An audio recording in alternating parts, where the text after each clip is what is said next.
American University in Bulgaria.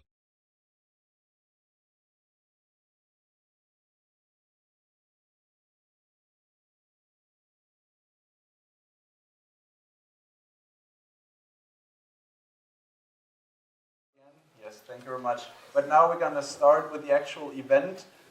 It's a really great pleasure for me and a great honor as well to welcome Professor Michael Bar-Zohar here to AUBG. On the occasion, of course, as most of you might have heard through the media, that it is now exactly 70 years ago that the decision was made not to deport the Bulgarian Jews to the Nazi death camps in German-occupied Poland. And this is definitely an anniversary that is worth being commemorated. We have Michael Bar-Zohar here as one of the experts in this field. He has worked on this. He has written a book about this, the title Beyond Hitler's Grasp, in which he analyzes the historical events that thankfully allowed or basically stopped the plans to deport the Bulgarian Jews during the Second World War to the Nazi death camps. Professor Michael Bar-Zohar, I think it's fair to say that you are one of those survivors, actually. You were born in Bulgaria, in Sofia, went then to Israel in 1948. This is what I take from your biography. You are by academic training a political scientist. You have a PhD from the University of Paris. You have also taught political science at the University of Haifa. You have been not only a political scientist, but if I may say so, a politician, being a member of the Knesset, the Israeli parliament, in the 1980s and early 1990s. And what is most significant for this evening here is the already mentioned book Beyond Hitler's Grasp, which you published in 1998. And this, of course, makes you really the most wanted expert, so to say, in this field, when to talk about and when to commemorate the developments and the events that led to the survival, to the salvation of about 48,000 Jews that were living in Bulgaria during the Second World War, and which, as we said before, were not deported to the Nazi death camps, even though Bulgaria was an ally of Nazi Germany. This is a remarkable aspect of this fact. So far, my introduction of Professor Michael Bar-Zohar. One thing that, of course, I should not forget is that he also has an honorary doctoral degree from AUBG. So he, of course, is a very welcome guest to AUBG also from this perspective. Professor Bar-Zohar will now give a talk of about 45 minutes, as we agreed before, and we will then have about 20 minutes for questions and for a discussion. So thank you again, Professor Bar-Zohar, for joining us here, and I will now give you the floor. Thank you.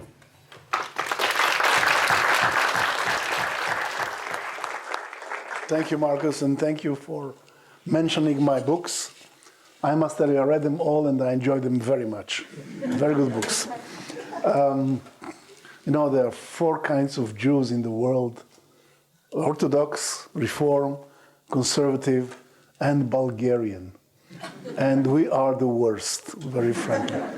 We didn't know very much of our Judaism when we were here, but we were very proud without having a real idea what it was all about.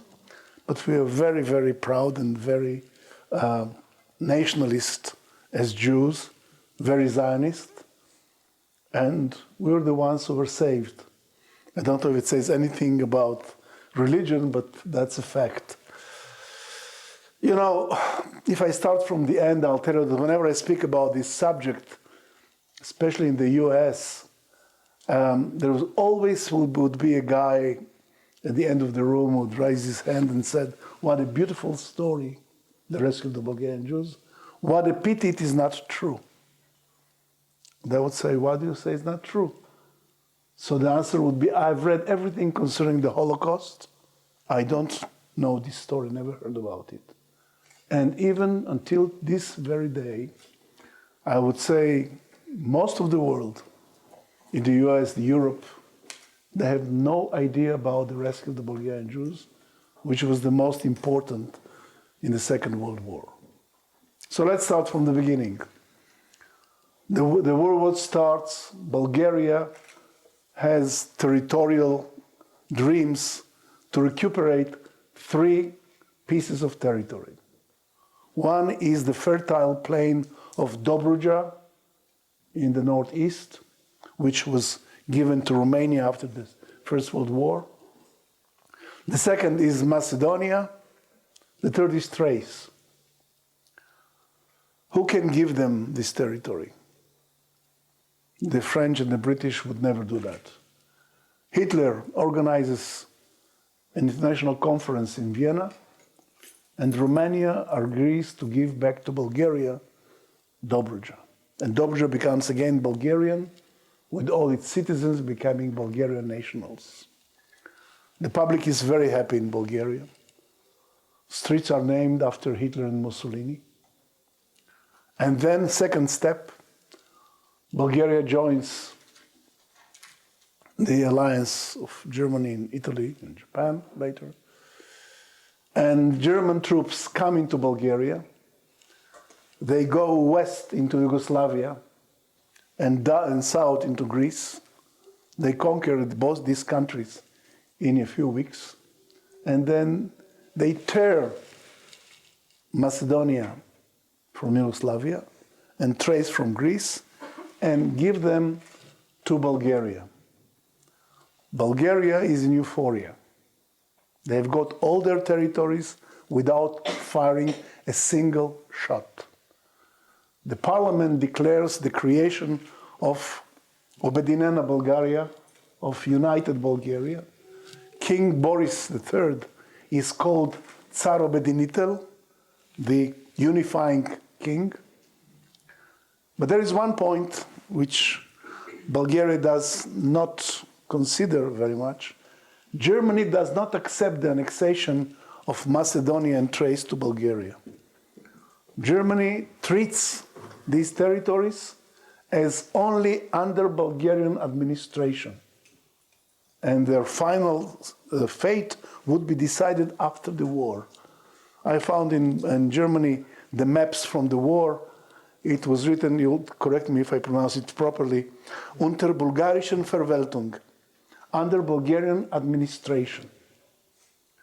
The Germans don't accept that the Jews would receive Bulgarian nationality. They don't become Bulgarian. The Jews in Thrace and Macedonia. And the Germans don't participate at the celebrations in the Bulgarian parliament for the unification of Bulgaria. But still, the Bulgarians feel very well. They have the big dream they hoped for. Everything is theirs.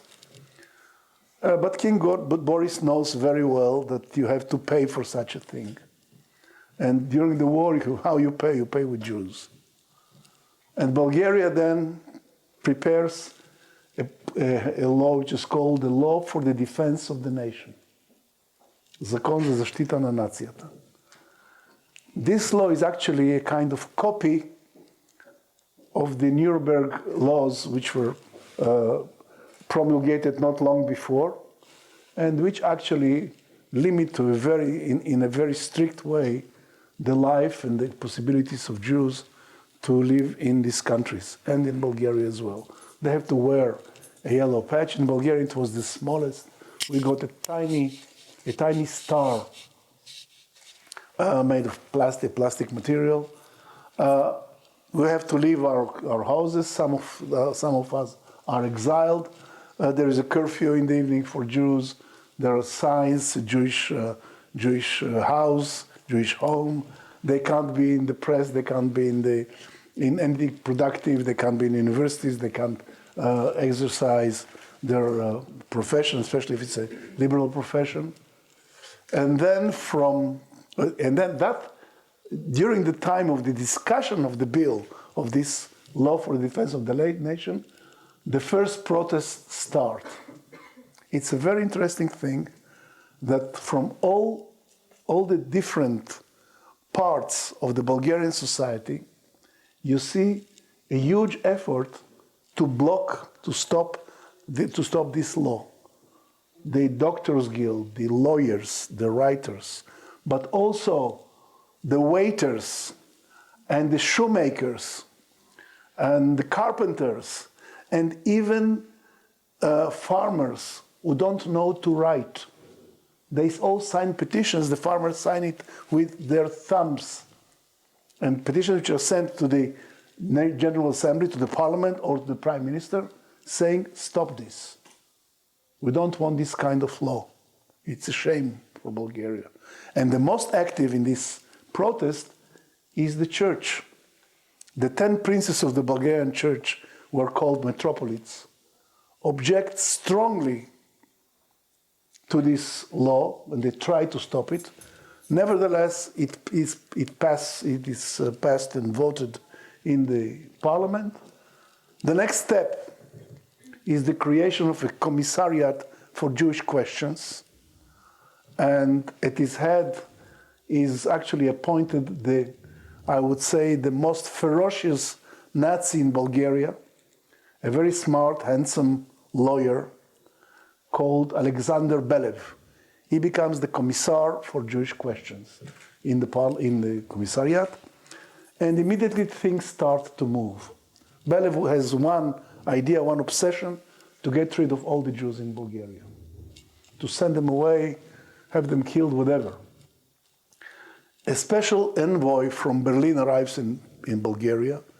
His name is Theodor Dannecker, he's a captain in the SS. He has been sent by Adolf Eichmann, by Obersturmbannführer Adolf Eichmann, who is in charge of what they call the final solution to the Jewish question. And he sends, Dannecker had already sent the Jews of France and some of the Jews of Italy and Belgium to their death. Dannecker comes to Bulgaria, and he wants the Jews to be sent to Poland. And it's the first time in history, in the entire World War, that another country signs with Germany an agreement for the delivery of the Jews and sending them to Poland. There was no other agreement, there was only one agreement signed in the entire war. Belev and Dannecker sign an agreement for the delivery of the Jews of the dispatch of the Jews to Poland. Now, Dannecker at the beginning thought that the first group to be sent to Poland would be the Jews of Thrace and Macedonia. And they expected them to be about 20,000. But finally, when they make the census, they found out there are only less than 12,000 Jews there. Actually, there were 11,343. So when he comes to sign the agreement with Belev, the head of the agreement, it's written, agreement for the dispatch of the Jews of the new territories to Poland. And Belev says, why do you want 12,000? Let us round the number.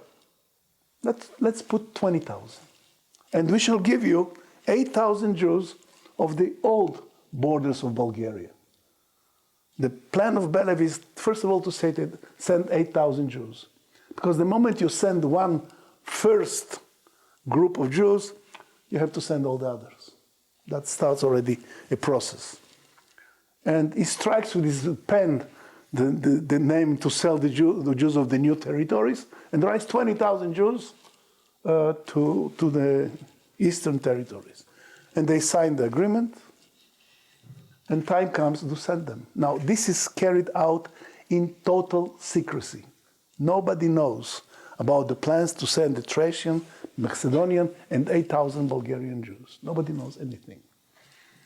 And then, on the 6th of March, 1943, there is a kind of party in the house of a Bulgarian in the small town of Kyustendil. He invites some of his schoolmates. He's a lawyer. His name is Mikhail Abagiev. And he invites his schoolmates for what they call a sedenka, a kind of party which they have in the villages, in the towns. And among his guests, there are only two who are wearing the Jewish star. They are Jews. They are members of the 1,000 Jews who are the Kyustendil Jewish community. And Abadjiev, when everybody's drinking and singing, he pulls them aside. And he said, I threw this party only in order to have you come here and to be able to talk to you without drawing too much attention. I must tell you something which is very important. In 3 days, on March 9th, you're going to be taken and sent to Poland. Taken out of your homes and sent to Poland. He says, how do you know? He said, well, I'm in charge of the tobacco warehouses in Kyustendil. Agents of the Commissariat for Jewish Questions came to me and asked to confiscate the warehouses. I said, why? What do you want? At the beginning, they didn't want to tell me. Finally, they swore me to secrecy, and they said, we want to put the Jews there for a night, and then the following day, we are sending them to Poland. And Abadjiev said, I kept the secret for a couple of days, but I couldn't. They're going to take you. You know what that means? It's very strange. Every Jew at that period, and every Bulgarian who was in touch with them, realized immediately that they're not sending for resettlement and for nothing else but to die. How this came to their knowledge, I don't know, but it's a fact. They knew they were going to die. And of course, Abadjiev says to them, do something. Save yourself. So this Jewish couple, Buko Lazarov and his wife, Anka, they ran home the following day. They called the leaders of the Jewish community. They said, what can we do? It's a small town lost in the mountains. 20,000 people, 1,000 Jews. What can they do? So they ran to their Christian friends and asked for help. And the group of Christians immediately decides to help these people, because Jews and Bulgarians lived there in a kind of very mixed society. They were friends, they lived together. There was almost no anti-Semitism. If there was, it was imported from America when Henry Ford started his brochures. I remember as a child, I had an uncle Yaakov and an uncle Ivan, one Jew and one Christian. I had no idea what was the difference between them.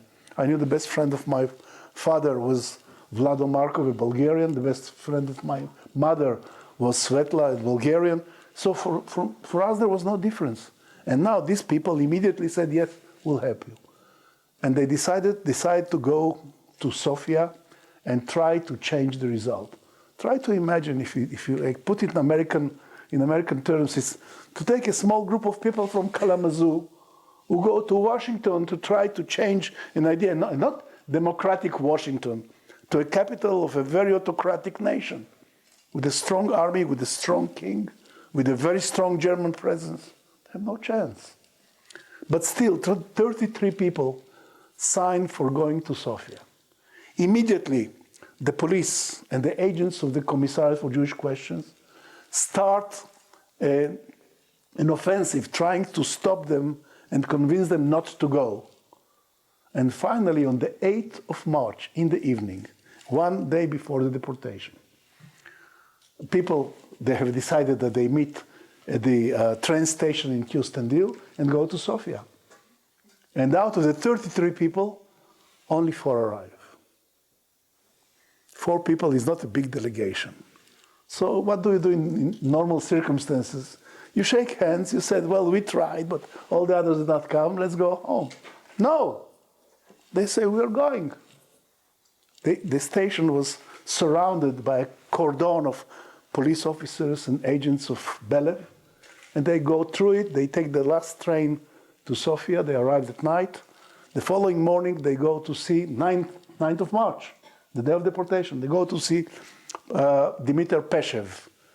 Peshev is the vice speaker of the Bulgarian parliament. And he comes from Kyustendil. And they come to his house and they said, you know, tonight they are going to take all the Jews of your town and other cities and towns throughout Bulgaria. He says, impossible. They said, yes, tonight. He says, come on, if it were true, I would have known about it. They said, call the people in Houstonville whom you know, call the officials, and ask them. So he calls one of the top officials. He says, is it true? He said, yes. I'm sworn to secrecy, but tonight we are arresting all the Jews and sending them. So Peshev immediately runs to the parliament, and he gathers around him about 10 members of parliament from the pro-fascist majority. And he tries to go to Prime Minister Filov, who is also pro-fascist, very, very extreme. Filov refuses to receive them. So they make irruption into the office of Mr. Gabrovsky, who is the Minister of Interior, also a convinced fascist. And they say, what's going on? You're going to send the Jews out of the country? He said, no, that's a lie, that's not true. They say, yes, we know it's true. Pick up the phone. He said, no, let me be. He refuses, but he is very, very upset. And later, Filov and Gabrovsky go to the king. And they said, what to do? These guys are threatening now that if we send the Jews tonight, they are going to make a scandal on the floor of parliament. It's going to be a big scandal. Because so far, it's total secret, a full secret. The church learns about that, and the church also makes pressure on the court, saying, don't touch the Jews. And the king has to decide. In the meantime, they arrest the Jews of several other cities, like in Plovdiv. Plovdiv is the second largest city in Bulgaria. They arrest about 600 Jews in the middle of the night. They take them to the Jewish school there, to the courtyard of the Jewish school. People are crying. They are desperate. They understand what awaits them. And then the metropolitan, the cardinal of Plovdiv, Metropolitan Kirill, hears about the story. And he runs to the Jewish school. And two soldiers stop him and say, Father, you can't get in. He says, I can't get in? Watch me. And he climbs the fence and jumps inside the school and the courtyard. And he calls the Jews. And he said, don't you be afraid. We shall not let them send you out of your country. And if by any chance they put you on a train, I shall be in the first car. And then he sends a telegram to King Boris. And that evening, King Boris has to decide, what will he do? Now, up to that moment, very frankly, Boris was the loyal, faithful servant of Nazi Germany. Everything that Nazi Germany wanted, he made it even before he was asked. He was a very good friend of Hitler. Hitler called him the fox because he was very, very wily, very smart. But still, he was fulfilling Hitler's orders. But at this moment, under the pressure of the pro-fascist majority of the parliament, under the pressure of the church, after all these petitions by the people, which are the best symbol of a civil society, we speak today about civil society, that was Bulgaria in 1943. At the pressure of these people, he suddenly realizes that he can't be the king of the Bulgarians and behave against the Bulgarian spirit. And then 2 hours before the deportation, he issues the order, not one Jew leaves Bulgaria. And all the trains in all the stations leave empty. That was the title of my book in Hebrew, The Trains Left Empty. The following morning, the first thing, Belev resigns from his position, but the Germans convince him to stay. And then there is a conversation between him and Dannecker. Dannecker says, why didn't you send your Jews? And Belev says, we sent you the Jews of Thrace and Macedonia. Dannecker said, they are ours anyway. So they don't count. That's one of the major points about the Jews of Thrace and Macedonia. I'll mention it in a moment. At the same time, in the school courtyard in Plovdiv, two police officers arrive One opens a kind of scroll and reads, by order of King Boris III, you are free. Go back home.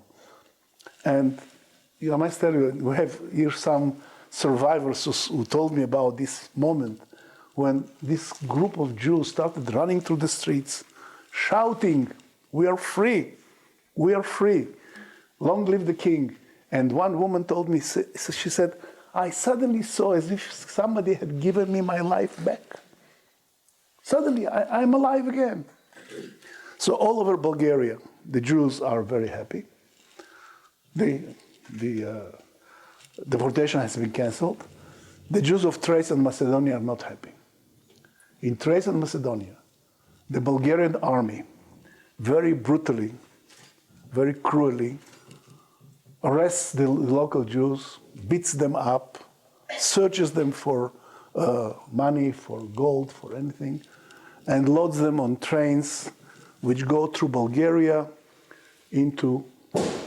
up to the Danube. There the Jews are loaded on boats to Vienna. From Vienna they are taken by train straight to Treblinka, which is a death camp. It's not a concentration camp. And in Treblinka, all of them are murdered. All of them. Perhaps there are 80 survivors, 90 survivors of the Thracian and Macedonian Jews who succeeded to escape in certain ways. But that's a very painful point. And Metropolitan Stefan of Sofia sees the trains passing through Bulgarian territory. And he's shocked. So he sends a letter to King Boris and says, stop it, try to stop it. And King Boris answers, I saw his answer to Stefan, he says, my hands are tied because they are exiled from the German High Command. So from the start, Boris regards these people as not Bulgarians, but people who belong to the Germans. Now, what happens next? Peshev, who started all this operation in Sofia, is very happy, but he fears that in 2 weeks, 3 weeks, they are going to try it again. So he writes a letter to the prime minister, a letter which I believe should be taught in schools throughout this country and other countries. He says, Bulgaria is a small country. We don't have natural resources. We don't have power. We are a small country. But we have one thing. It's our moral force, our moral power, our moral principles. We should keep them and stick to them because they are the best thing which we have in Bulgaria. And if we break them, we are going to carry out a crime against humanity. That was in 1942, long before the Nuremberg trials. It's going to be a crime against humanity. It's going to be a mark on Bulgaria's forehead which will never be able to wash away. So, and this letter is sent to the prime minister, saying you shouldn't send the Jews out of their country. Now, before he sends the letter, Peshev goes through the majority, the pro-fascist majority, and he collects immediately 43 signatures of fascist members of parliament. That was a very strange phenomenon in Bulgaria. Among these people who signed the letter is also Professor Tsankov, who was an extreme right winger, a former prime minister. And when he was interviewed by somebody, he told him, I love Hitler, I love Germany, I'm a faithful, loyal ally to Germany, but don't touch our Jews. That's also the attitude actually of the pro-fascist majority. They separate between their loyalty and their alliance with Germany and between the dispatch of the Jews to Poland. So this letter is sent, full of burns with anger. He calls immediately a meeting of the parliamentary group. He fires Peshev from his position as deputy speaker of the parliament. And 2 weeks later, King Boris is urgently called to Berchtesgaden, to the Eagle's Nest, which is the residence of Hitler.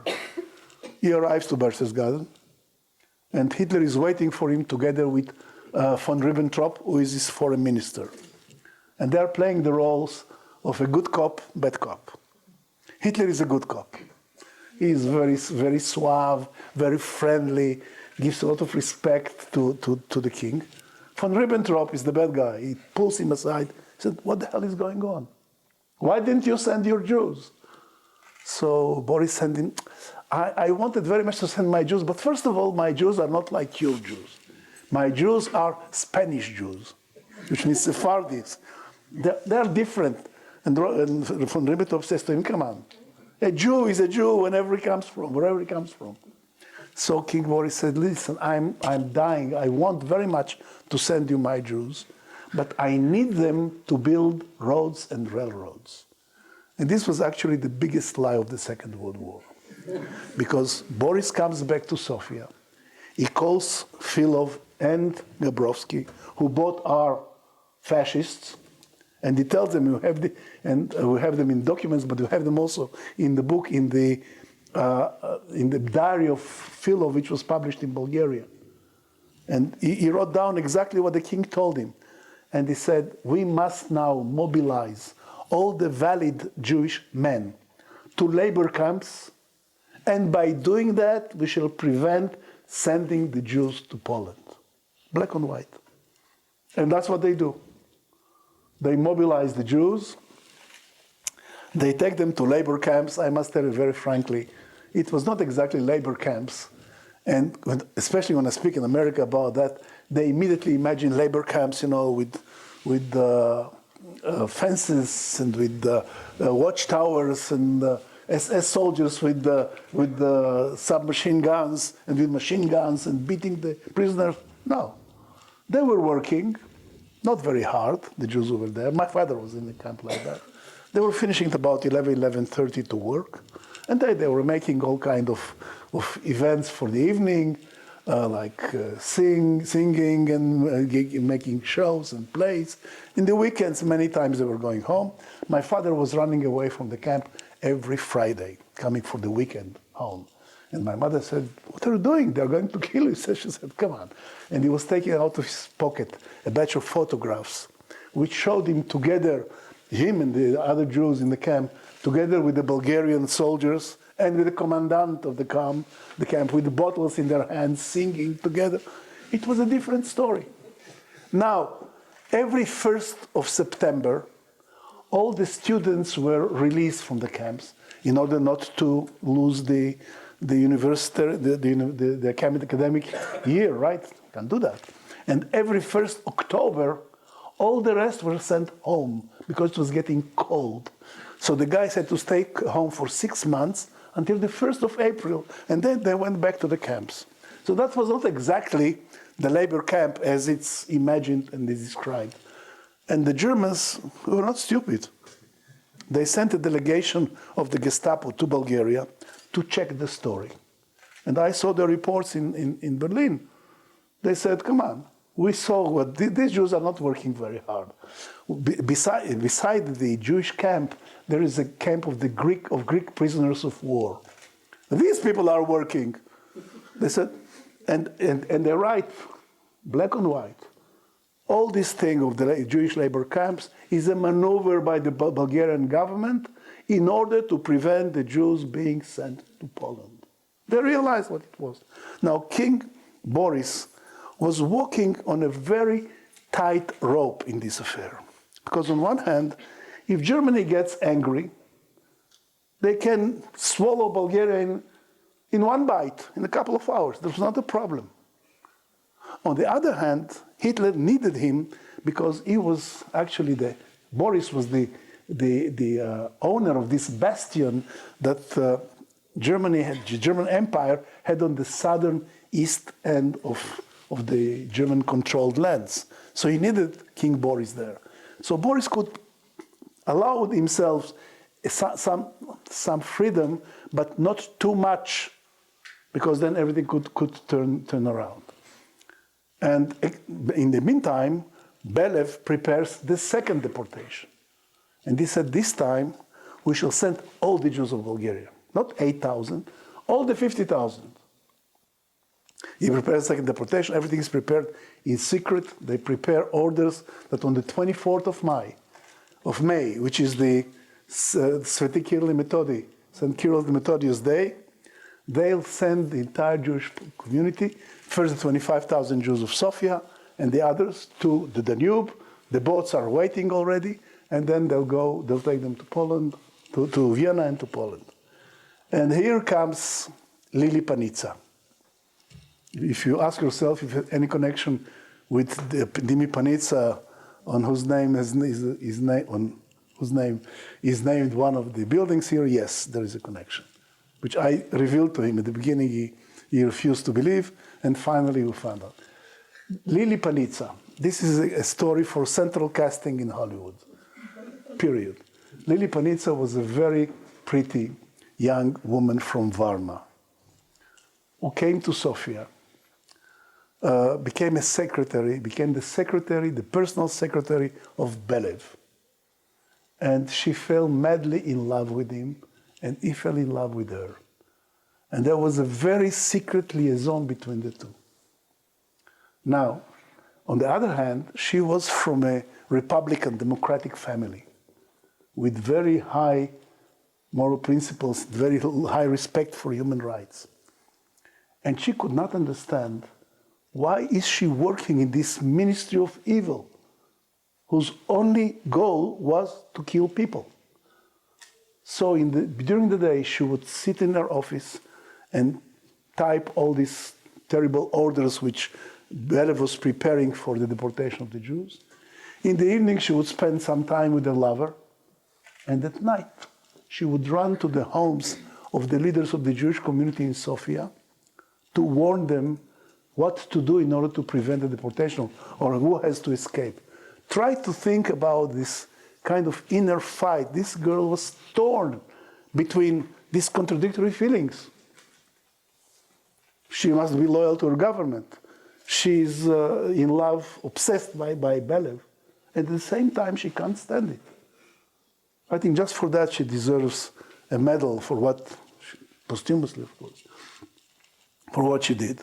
And she warns the Jews this time, they are going to take you on the 24th of May. And indeed, the orders start coming, saying on this day, at that hour, you have to be at that station, and they are taking you to a new destination without revealing what was the reason that they want to take them. Now, the Jews are completely desperate because Peshev is not there anymore. He can't help. Who is going to help them? And one woman, Dora Levi, says, let's go to the church. We are on the 24th of May. That day, there is a huge rally at the Alexander Nevsky Square in Sofia of students who come from all over the country. And the Metropolitan Stefan is supposed to talk to them, to make a speech. He is preparing to go to speak to the thousands which are filling the square. And suddenly, a delegation of the two Jewish rabbis and this woman come to his house. The moment he sees them, he said, come in, the rally will wait. What's the problem? And they tell him, you're going to be taken today to Poland. And he says, first of all, I'm going to the king's palace to make a protest and to ask the king to cancel this order. Second, he says,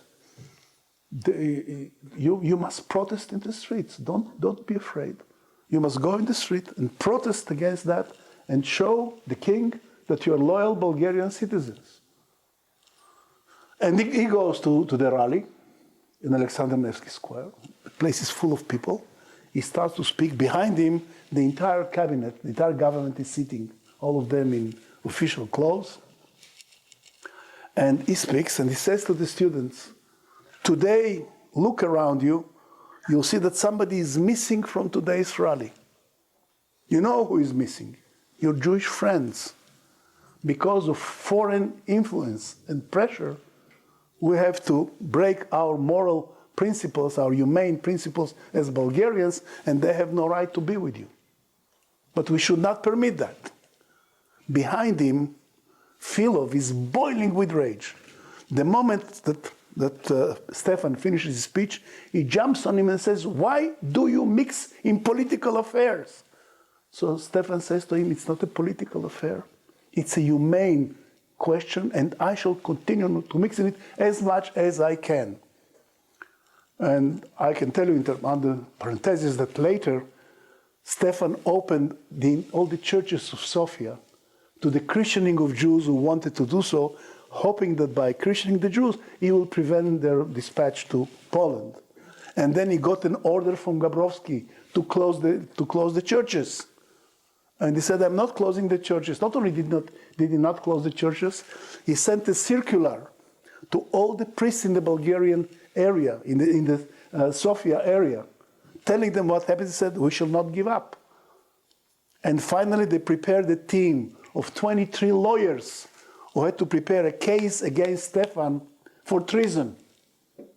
Finally, it fell apart and they had to leave. But this guy fought up to the end. Now, if you go back to that 24th of May, the Bulgarian Jews organize in the neighborhood of Huge Bunar and start marching with Bulgarian flags, shouting, "We are loyal citizens, we are Bulgarians." At about half a kilometer from the point they start, it's very funny because on one hand, you have the students who were at Alexander Nevsky Square, who form a parade which goes to the king's palace. On the other hand, you have the Jews in Huge Bunar who form a parade which goes the other direction. Two processions which go into the city. The Jews are stopped immediately after a few hundred meters, beaten by the agents of Belev, many of them arrested. The one who succeeds to escape is the chief rabbi, Hananel, and the police looks for him all over Sofia. They can't find him for a good reason, because he's hiding in the house, in the home of Metropolitan Stefan that night.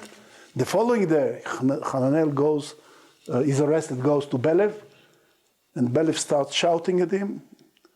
But he says something very interesting. He said, "Get out of my office now, and if you did not have friends in high places, I would have sent you not to Poland, but to Germany." And only when Hananel gets to the street, suddenly he realizes what Belev was telling him. "I would have sent you, but you have friends in high places. That's why I'm not sending you." And indeed, the order to send the Jews abroad was canceled, and canceled even before. They didn't know about it. On the 20th of May, 4 days before, Gabrowski, the Minister of Interior, came to the king with the plan to send all the Jews to Poland, as I told you before. At the last moment, the SS had cold feet. And Dannecker said to Gabrowski, "Listen," he said, "this king of yours, he can say no again. So let's prepare a fallback plan. We call it Plan B. That if the king refuses to send the Jews to Poland, at least to give us something." So they prepared at the last moment a Plan B, which was to send the Jews from Sofia to the provinces, okay, to the provincial towns and cities in Bulgaria. And that's what happened on the 20th of May. Gabrowski came to the king. The king repeated this formula of 9th of March, not one Jew leaves Bulgaria. And then Gabrowski said, so we want to send them, Plan B, to send them to the provinces. The king said, "Okay, send them to the provinces, that's okay." And so they sent a large part of the Jews in Sofia to different towns and villages in Bulgaria where he lived with their relatives. Now, nobody knew about it. And when on the 24th of May, the parade of the students arrived to the king's palace, as every year, the king was not there. The king had vanished. And for 3 days, nobody in Bulgaria knew where was the king. That was one of the mysteries I tried by every means to solve. What happened to the king? And I found it finally. I found the king's driver. His name was Sava Jevrev. And he told me that on the 24th of May in the morning, the king came to him, said, "Take the car And in the car, there was the valet of the king, the driver, and the king himself. And they drove secretly, all three of them, to Borovets. Then it was called Champ Korea, to Borovets. And the king had a hunting lodge in the mountains. So they climbed to the hunting lodge, and the king spent 3 days and 3 nights in the lodge without showing his nose outside. Nobody knew he was there. And the reason which he told to his 2 companions was that he knew very well that Germany can get very mad at him for not sending the Jews, and they can exert a very strong pressure of him. And as he himself was not a very strong man, he knew very well that if he gets a phone call from the Führer telling him, send your Jews, he will have no choice. So he preferred to hide for 3 days without being accessible to anybody. After 3 days, when nothing happened, he came back to his palace. That was the second attempt to take the Jews, which failed. The third attempt came in August. The ambassador of Germany in Sofia, Adolf Beckerle, got a cable from the foreign ministry saying it's time for you to get the Jew to ask the Bulgarian government to send finally the Jews to Poland.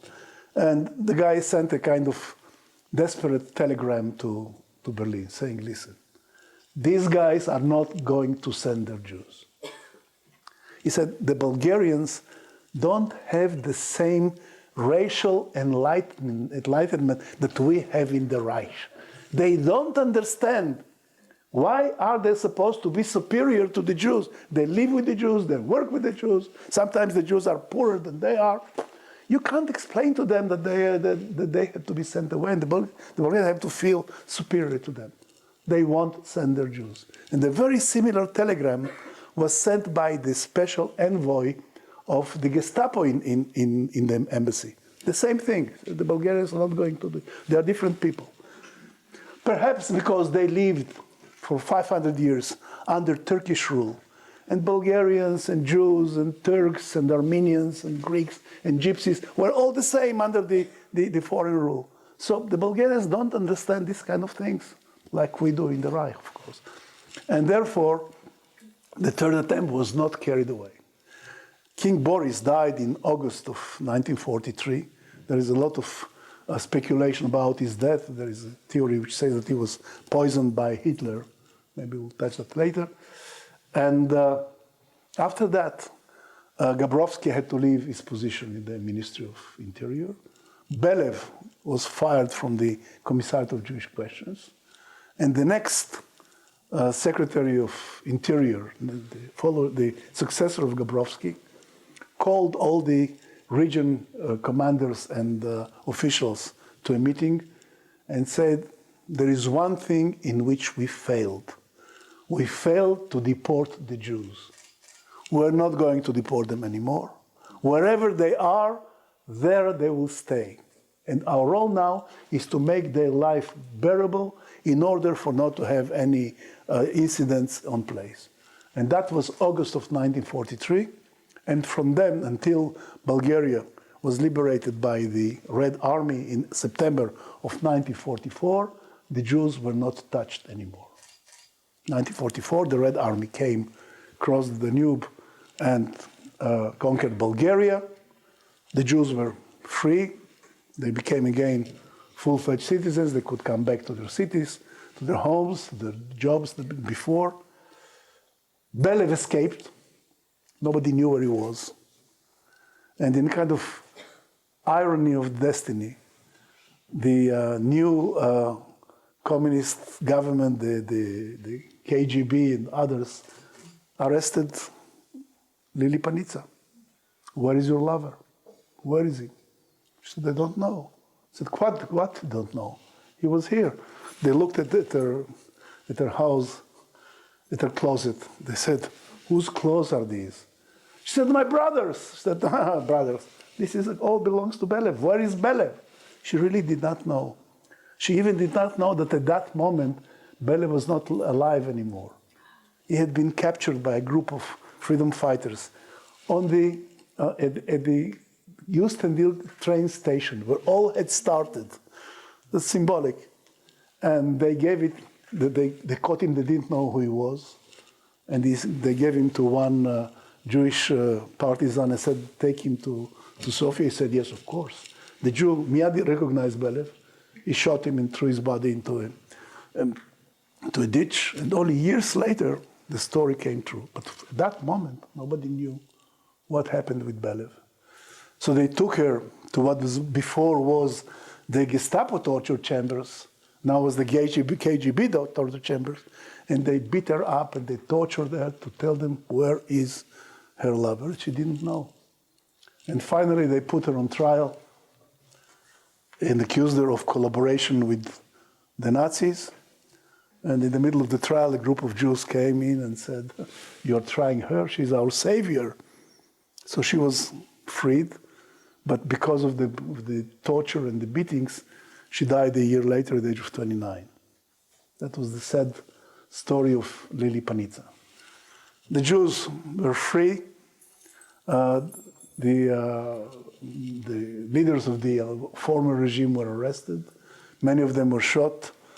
Among them, 20 of the 43 co-signatories of the letter of Peshev to Filov were also arrested by the Red Army, and the Bulgarian courts condemned them to death and killed them. The war was over. We, the Bulgarian Jews, did not realize the beginning, what kind of miracle had happened to us.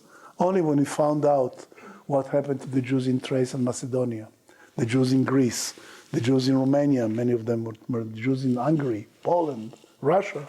Only then did we realize that a miracle had happened and all of our community was safe. Not only all of our community, we entered the war 48,000, we got out of the war 49,000 because of the births during this period. The only community, Jewish community in Europe, which grew in numbers during the Second World War. This is what happened 70 years ago. Now, there are, in my opinion, 3 lessons to draw from this story.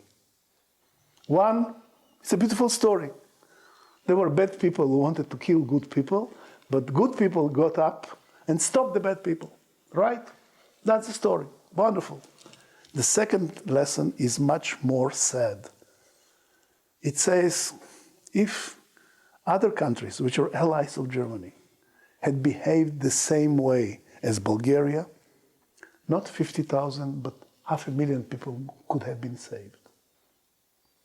And the third lesson is a lesson for today and for the future.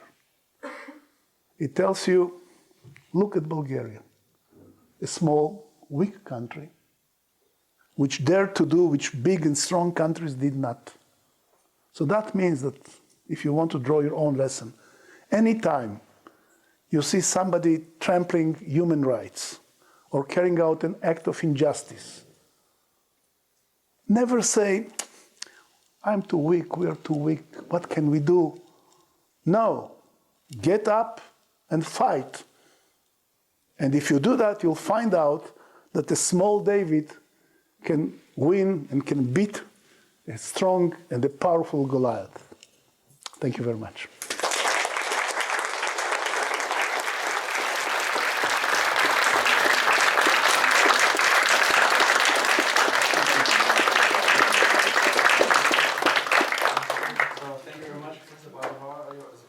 For your talk. I would just like to ask now how much time is left for a discussion. Do we have 20 minutes? Yeah, we do. Okay, great. So, now the audience will be invited to ask questions. But please, everybody make sure to use this microphone. I think we have one now, right? We have two then, is okay. Okay, so because this event is being recorded, so and we want to catch every question and remark that is being made here. So I will now open the floor for questions. Perhaps we'll start with the second question, because nobody wants to answer. Exactly, yeah. Here's the second question. To ask the second question. Yes, that's okay. So please the microphone. If we have a second microphone, I'll let it go. Everybody, my name is Costa. So my question is that you say that there was no anti-Semitism in Bulgaria, and that's what the reason that saved the Jews. But actually, just coming from like looking at your story, the thing that looks like Save the Jews was the personal will of like King Boris.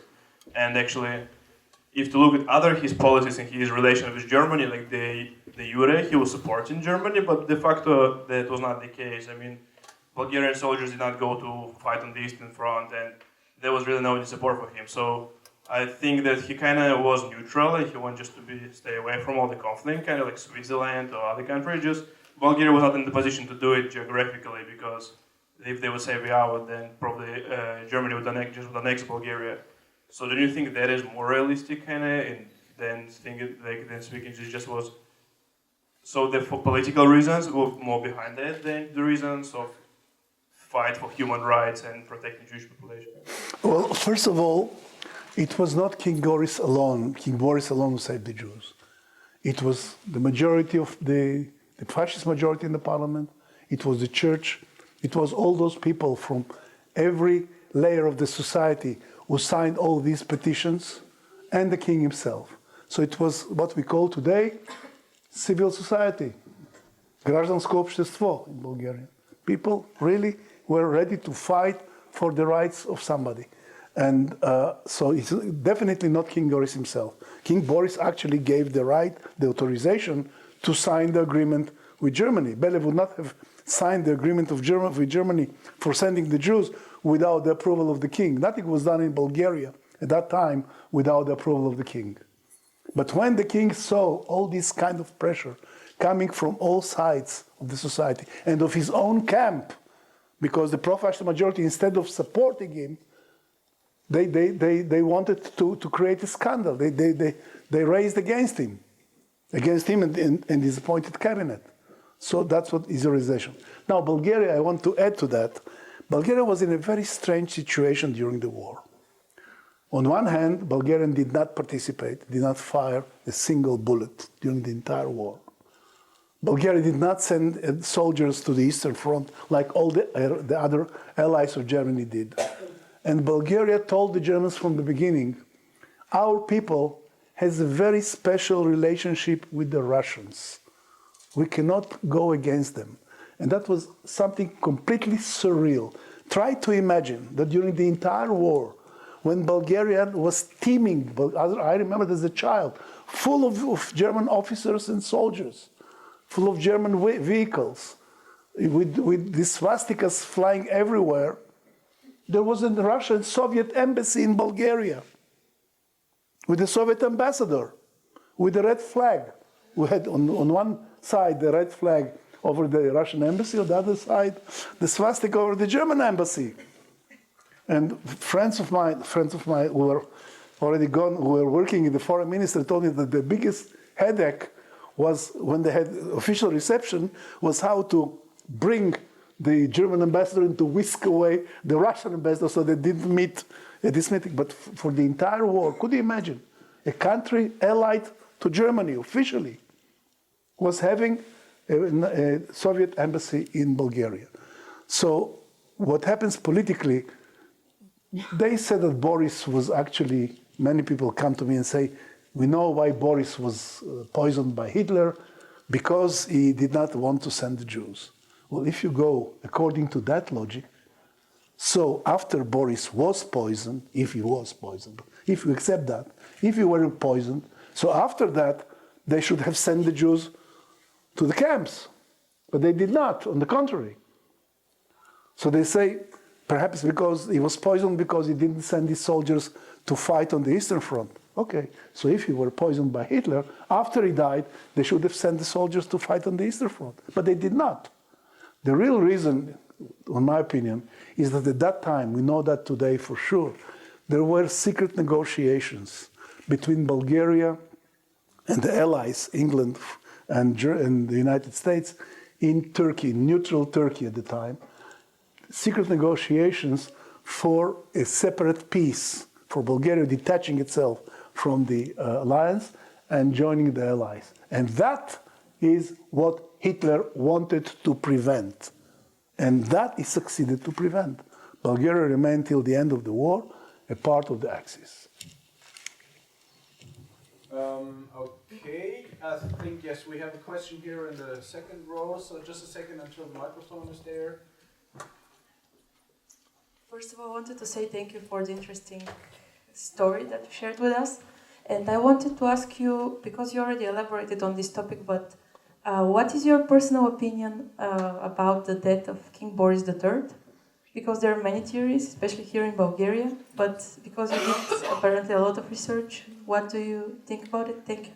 Well, as I told you, if he were poisoned, that was for the reason I mentioned.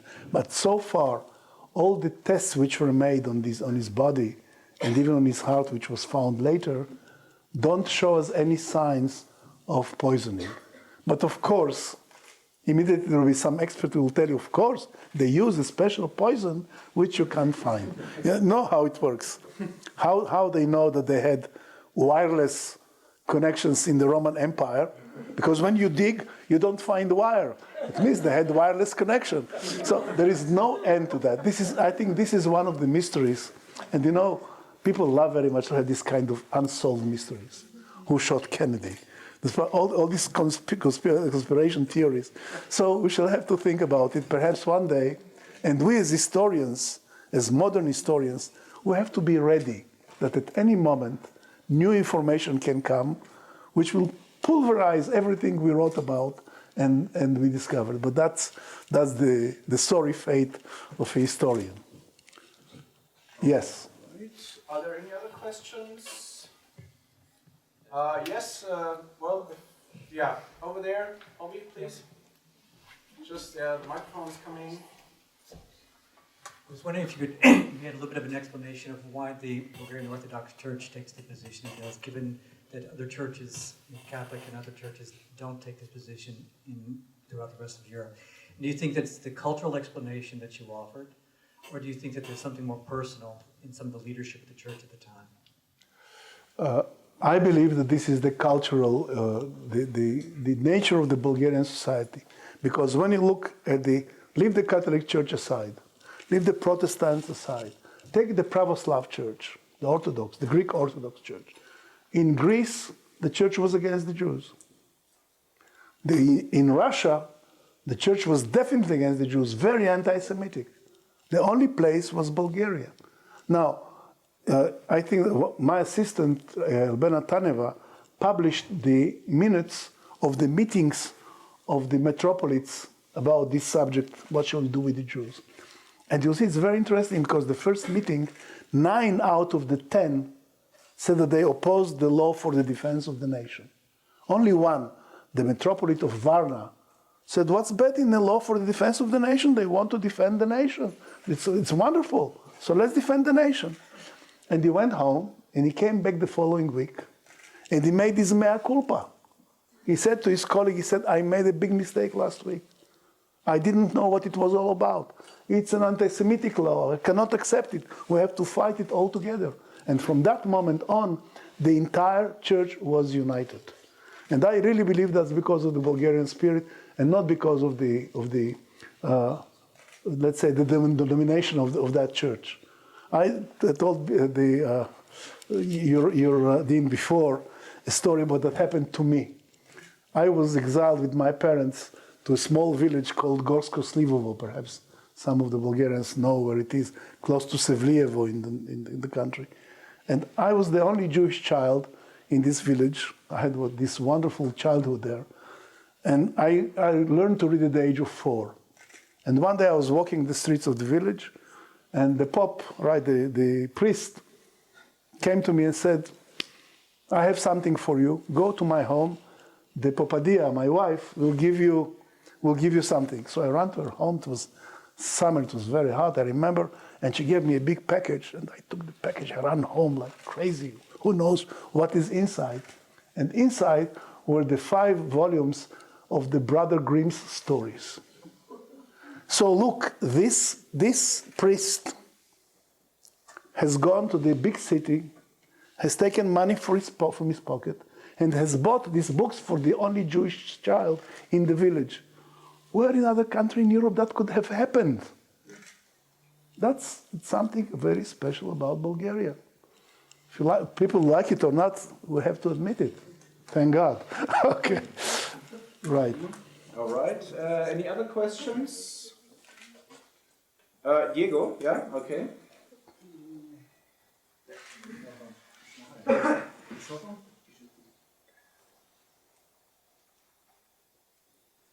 Yes, the microphone, an eternal secret. Okay, I will speak up, it's easier. Yes. Thank you very much for your wonderful lecture and for the story that you told us.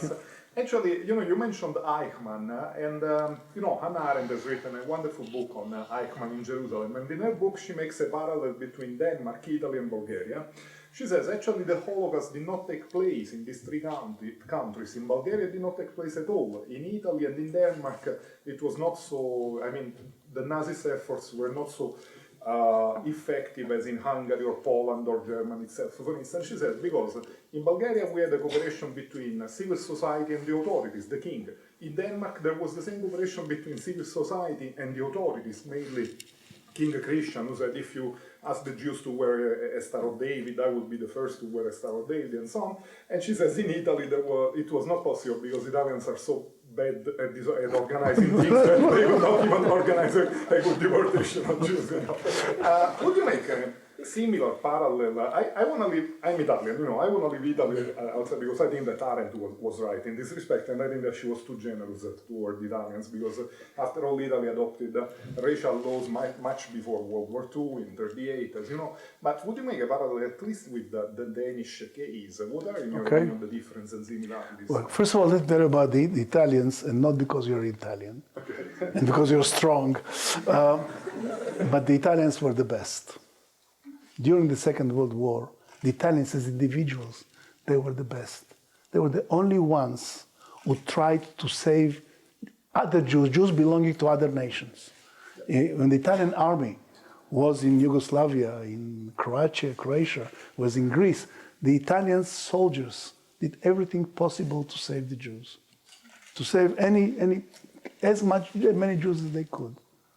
Even there was a boat which went to Palestine in terrible situation, and there was a shipwreck of this boat in the Mediterranean, and the people were on a small island which was captured by the Italians. They were taken to Bari. They were brought to a camp of soldiers. They got the best food, they got the best treatment, and babies who were born in this camp were called Benito in the name of Mussolini. The Jews were so grateful to Italy for that. That's one point. Now, Denmark, let me tell you the story, because the story of Denmark is not known. By the way, Denmark was the second largest Nazi party in Europe. You know that? Denmark was a protectorate. They reached an agreement with Germany that their internal problems rest in their hands, and Germany in exchange, Germans will not mix in their affairs, but in exchange they'll give them about 15% of their milk products, and they'll build their ships in their shipyards, which they did. They had a small Jewish community. The king never said that about that was a part of the BBC propaganda, like the king wearing the yellow star, etc. That was not true. What happened in Denmark is unbelievable. At a certain point, Denmark and Bulgaria were the only countries which did not deport their Jews. And pressure was made by Ribbentrop and Hitler on the German envoys in Denmark to get there were 8,000 Jews in Denmark, big deal, to take them to Auschwitz, and to Theresienstadt actually. And then the commander of the Danish army, of the German army in Denmark, and the ambassador of Germany in Denmark traveled to Berlin and tried to convince von Ribbentrop not to touch the Danish Jews. They said, we get from the Danes so much, let's not anger them. Let's leave the decision as it is. And von Ribbentrop answered no.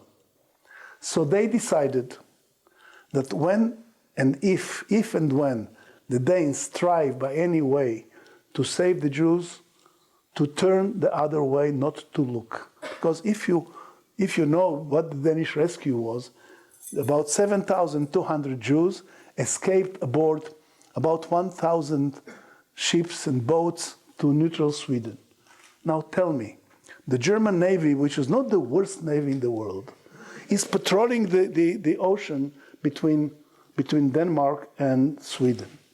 And how come that 1,000 boats passed to Sweden with all these people rowing and with all the primitive means, and only 2 are stopped?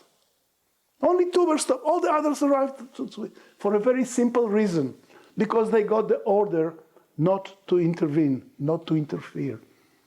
If there are documents about the trains which brought Jews from Copenhagen to the beach.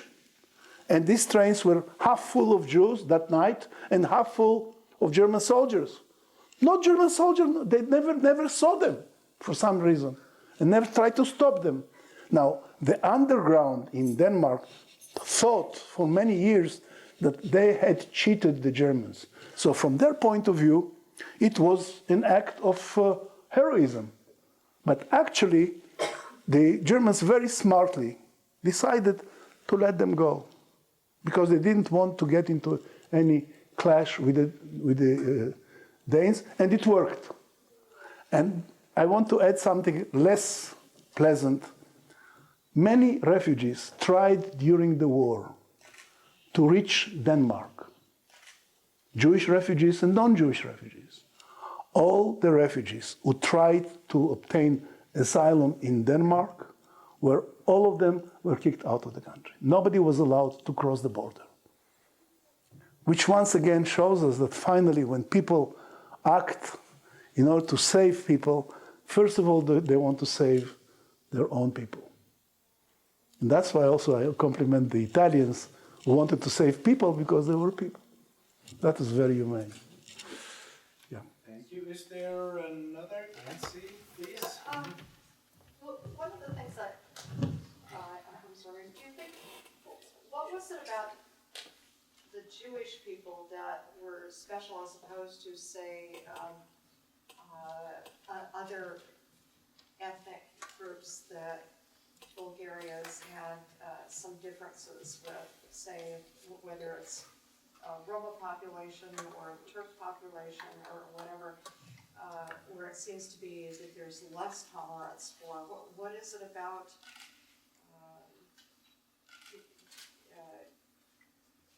What is it about the Jewish population? The Jewish population was living in full harmony with the Bulgarians until the Germans decided that that has to be stopped. Very simple. There was no. Bulgaria is an example of the fact that the anti-Semitism was extremely restricted to ultra right-wing circles, and of course, what happened in Bulgaria was that when the Nazi-dominated Europe started acting against the Jews, they were also among the others who got the orders. But because of the close relationships between the Jews and the Bulgarians, that was finally stopped. That was finally averted. Thank you. Any other questions? Yes, please. Okay, would you pass on the microphone? Oh, we have another one here. Sorry. Take 2 of them. Yeah, exactly. I wanted to ask you, what do you think is the reason that people still don't know about this story and they don't know about This is a very interesting question because first of all, Bulgaria for many years was a part of the Soviet bloc and not a very nice part of the Soviet bloc. Bulgaria was a very, very loyal and subservient assistant of the Soviet Union, and in the West they were not loved very much. The Danes were our people, they were closer, they were nice, people came, people knew about Denmark, it was always a part of the West. But there is a deeper reason. Look, who saved the Bulgarian Jews? 3 main factors: the king, the pro-fascist majority, the church, who were the vilest enemies of communism: monarchy, church, fascism. So the Jews of Bulgaria were saved by the worst enemies of communism. The communists took power. They could not come and say, "Thank you, King, Your Majesty, thank you, fathers of the church. Thank you, fascists, for saving the Jews. So what they did was the French call it noyer le poisson, to drown the fish. They started telling stories about very vague stories about the Communist Party saving the Jews. Well, the Communist Party wanted to help the Jews, but there were very few. They were illegal. They were hunted and killed. It was a very, very cruel civil war inside Bulgaria. So they could not, even if they had wanted to. It was very difficult for them. But as nobody could say anything else in Bulgaria all these years, so there was this kind of vague story that one day future President Zhivkov had jumped on a chair and shouted to the Jews, "Let's go and protest against the Bulgarians, against the deportation," and they had gone and he was with them. And when I went to interview him, I found out that he was simply lying. And all this story, which was for years, spread by Bulgarian official organizations, was false. They even offered him, suggested that he got the Nobel Prize for saving the Jews. And thank God the Nobel Committee just checked the story and said, sit quiet. But so for these reasons, it was very difficult to tell the story to people. Especially Bulgaria was locked. Bulgaria was in the Soviet bloc. What I'm very thankful to the Bulgarian Communist Party is that when they took power, they did not destroy the archives. In many other countries, the archives from the ancien regime, from the former regime, were completely destroyed, burned, etc. Here, they just locked them and sealed them. So when the archives were open, we could find out all this material which I'm quoting to you. And today, after so many stories have been told about the Danes and about others, we try to tell the real story about the Bulgarians, which in my opinion is the most fascinating, the most heroic story. But it will take time until we succeed to reach everybody in the world, and that's your job, that's not mine. For me, it's enough to tell you the story. Thank you very much. Thank you.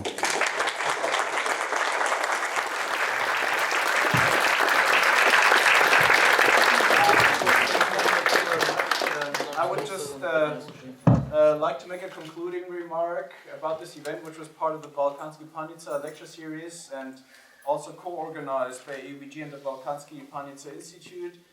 We have the next guest then basically which will be Yulia Stefanova, the director of the Bulgarian American Commission for Educational Exchange. The Fulbright will be our next guest here in the series. This just as a concluding announcement for our next event. Thank you very much for this evening. Thank you again very much, Professor Bar-Zohar, for joining us and sharing the story with us.